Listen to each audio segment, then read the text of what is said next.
Welcome to my YouTube channel. I hope आप सब अच्छे होंगे। और आज जो टॉपिक हम डिस्कस करेंगे वो है रिसर्च डिजाइन। रिसर्च डिजाइन क्या होता है? आप कोई भी काम करने जा रहे हैं, मान लीजिए आपने एक तरीके की रिसर्च कंडक्ट करने की सोची है या फिर कोई प्रोजेक्ट स्टार्ट किया। सबसे पहले आप क्या करते हैं, एक तरीके का फॉर्मेट बनाते हैं, एक ब्लूप्रिंट बनाते हैं जिसको आप फॉलो करेंगे। ठीक है कि मैं आज ये करूंगा, आज इतना काम, कल इतना काम। या आप स्टडी कर रहे हैं तो आप एक टॉपिक एक दिन में या दो टॉपिक एक दिन में, इस तरीके से ही स्टडी करते हैं। तो इसी चीज को कहते हैं डिजाइन करना, यानी अपनी जो भी काम है उसको उसका एक तरीके से फॉर्मेट बना लेना, उसको कहते हैं हम रिसर्च डिजाइन या डिजाइन। और जब हम रिसर्च के लिए ऐसा करते हैं तो उसको कहते हैं research design. The research design refers to the collection of data related to solution of market problem. तो collection of data किससे related to the solution of market problem. Market problem के जो सोल्यूशन है उससे रिलेटेड जो data collect किया जाता है उसको कहते हैं research design. Making their analysis as well as drawing conclusion from this. अब इससे क्या करते हैं, इसको एनालाइज करते हैं और इससे इसका क्या निकाला जाता है, कंक्लूजन निकाला जाता है। अब कंक्लूजन जब निकालते हैं तो वो हमारे लिए क्या होता है, यूजफुल सबसे ज्यादा कंक्लूजन ही होता है। नेक्स्ट है हमारे पास इसकी definition. According to Ronald R Gist, research design refers to plan through which the needed information are developed. तो ये एक तरीके का क्या है, प्लान है जिससे जो रिक्वायर्ड इंफॉर्मेशन है उसको डेवलप किया जाता है। इतनी सिंपल इसकी डेफिनेशन है। यानी research design refers to plan, यानी कि हमारे को प्लान है एक तरीके का जिससे क्या किया जाता है, नीडेड इंफॉर्मेशन निकाली जाती है या बनाई जाती है। अब इसकी इम्पोर्टेंस देख लेते हैं।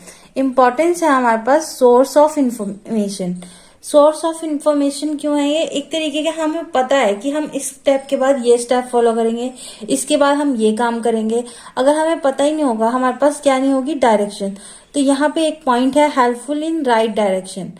नेक्स्ट हमारे पास है reduce in accuracy. In accuracy क्या होती है, इनएक्यूरेसी मतलब कि काम में कोई विघ्न आना, कोई गलत काम हो जाना।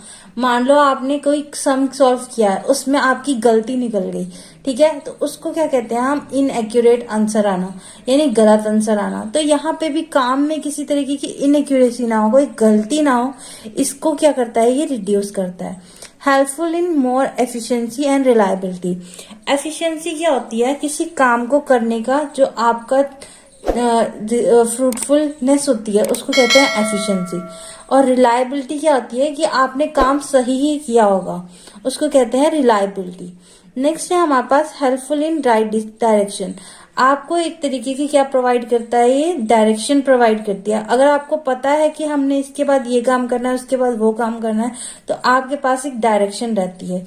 Saving of time. टाइम का क्या इम्पोर्टेंस है हमारी लाइफ में, ये तो आपको पता ही होगा। ठीक है, अगर आप इसी एक काम को आधे घंटे में कर सकते हैं और उसी काम को आप 2 घंटे में कर रहे हैं, तो यहाँ जो 1.5 घंटे का टाइम है ना, वो आपका सिर्फ टाइम नहीं है, वो आपकी ह्यूमन कॉस्ट भी आ गई। वो इंसान 1.5 घंटे तक उस काम को कर रहा है तो वो दूसरे काम को नहीं कर पा रहा। तो यहाँ पे टाइम बहुत इंपॉर्टेंट है हमारे लिए, क्योंकि ये हमारी क्या क्रिएट करता है, कॉस्ट क्रिएट करता है। नेक्स्ट है हमारे पास हेल्पफुल इन फोरकास्टिंग। जो वर्ड है फोरकास्टिंग, फोरकास्टिंग का मतलब होता है फ्यूचर जानना।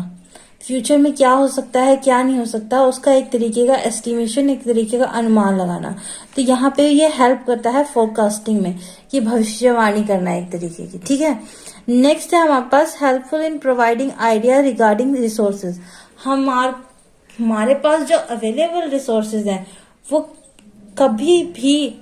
कभी भी हमारी पूरी नीड्स को फुलफिल नहीं कर सकते। तो यहाँ पे जो रिसोर्सेज हैं उनका एक आइडिया लग जाता है कि कितने यूज होंगे, कितने नहीं यूज होंगे। अगर हमारे को पता है कि हमारे को क्या क्या काम करना है, एक ब्लूप्रिंट है हमारे पास। तो यह थी हमारे पास importance of research design. Next है हमारे पास टाइप ऑफ रिसर्च डिजाइन। तो हमारे पास जो टाइप ऑफ रिसर्च डिजाइन है, इसमें हमारे पास 3 तरीके की टाइप्स आ जाती हैं। सबसे पहली है एक्सप्लोरेटरी रिसर्च, कि जो एक्सप्लोरेटरी है, ये वर्ड ही क्या है, अपने आप में एक्सप्लोर करने का, यानी कि देखना, छानना बीनना और उसको फिर समझना। नेक्स्ट है हमारे पास डिस्क्रिप्टिव रिसर्च। डिस्क्रिप्टिव रिसर्च यानी कि जो डिटेल में हो। नेक्स्ट है हमारे पास कैजुअल रिसर्च डिजाइन। कैजुअल यानी कि जो आम सी बात होगी, ठीक है। अब जान लेते हैं इसका एक्चुअल मीनिंग। तो एक्सप्लोरेटरी रिसर्च में क्या किया जाता है, फैक्ट्स और आइडिया रिलेटेड टू प्रॉब्लम देखे जाते हैं, यानी कि कौन सी ऐसी चीजें हैं जो प्रॉब्लम को और बढ़ा रही हैं और घटा सकती हैं, उन चीजों को देखा जाता है, यानी कि फैक्ट्स और उसके आइडियाज। नेक्स्ट है हमारे पास डिस्क्रिप्टिव। डिस्क्रिप्टिव क्या होती है, डिटेल में होती है। तो डिटेल्ड जो है उसमें क्या होता है कि कौन करेगा रिसर्च, कब करी जाएगी, क्या करी जाएगी, कैसे करी जाएगी, कितने रिसोर्सेज अवेलेबल हैं, कितने समय में होगा। तो ये सारी चीजें की इसमें आ जाती हैं डिस्क्रिप्टिव रिसर्च डिजाइन में। नेक्स्ट है हमारे पास कैजुअल रिसर्च डिजाइन। तो कैजुअल रिसर्च डिजाइन क्या होता है, कैजुअल रिसर्च डिजाइन होता है, यहाँ पे एक फंक्शनल रिलेशनशिप बिल्ड किया जाता है, किसके बीच में, दो या दो से ज्यादा वेरिएबल्स के बीच में। तो यहाँ पे एक फंक्शनल रिलेशनशिप बिल्ड किया जाता है दो या दो से ज्यादा वेरिएबल्स के बीच में, जो किसको इफेक्ट करते हैं, जो इफेक्ट करते हैं रिसर्च प्रॉब्लम को। तो ये था हमारे पास type of research design. I hope आपको समझ आया होगा। Thank you.